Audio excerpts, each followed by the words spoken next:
Heavy লাগছে। লাগছে বুঝি? তোদের জন্য একটা উপহার নিয়ে এলাম, এই উপহারটা কিরকম সেটা বল।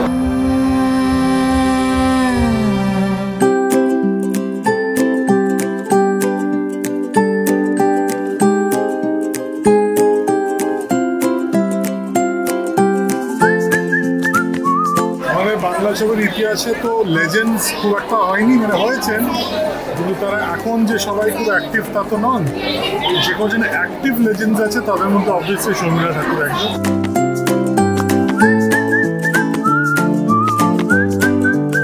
আমরা সবাই ভীষণ ভীষণ এক্সাইটেড বাঙালি হিসেবে যে উনি যদি সত্যি এটা ওর শেষ ছবি জীবনে হয়, আমি আশা রাখবো যে উনি ছবি করবেন আবার, কিন্তু যদি সত্যি এটা শেষ হয় সেটা একটা বাংলা ছবি, আমি খুব খুব খুশি।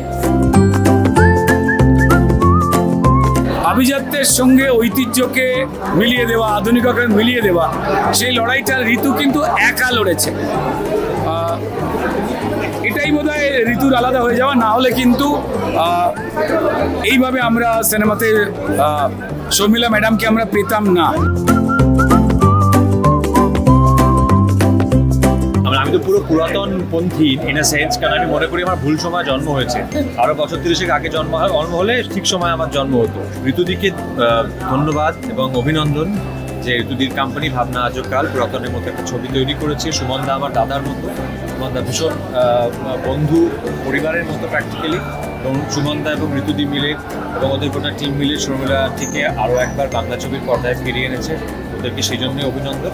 একই দিনে আমাদের দুটি ছবি মুক্তি পেয়েছে, পুরাতন এবং কিলবিল সোসাইটি। বাংলা ছবির দর্শককে আমরা অনুরোধ করতে চাইব সবাই যেন ছবি দেখে।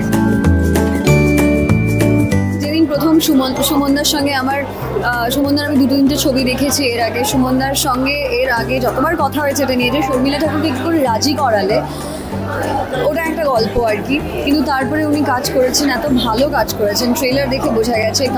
যে গানটা বেরিয়েছে শ্রেয়া ঘোষালের, সেটার কিছুটা আমি দেখেছি, মানে ভিডিওটা, সেটাতে বোঝা যাচ্ছে যে জীবনের হয়তো শেষ পারফরমেন্সটা উনি এরকম দিচ্ছেন।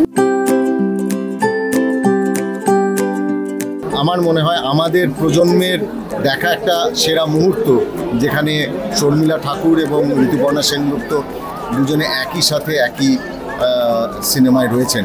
ধন্যবাদ জানাবো সুমন ঘোষকে এবং ধন্যবাদ জানাবো ভাবনা আজকালকে, তারা এমন একটা কাজ ঘটিয়েছেন এবং বাংলা নববর্ষে বাংলা সিনেমা প্রেমী মানুষদের জন্য একটা বিরাট বিরাট বড় ঘটনা।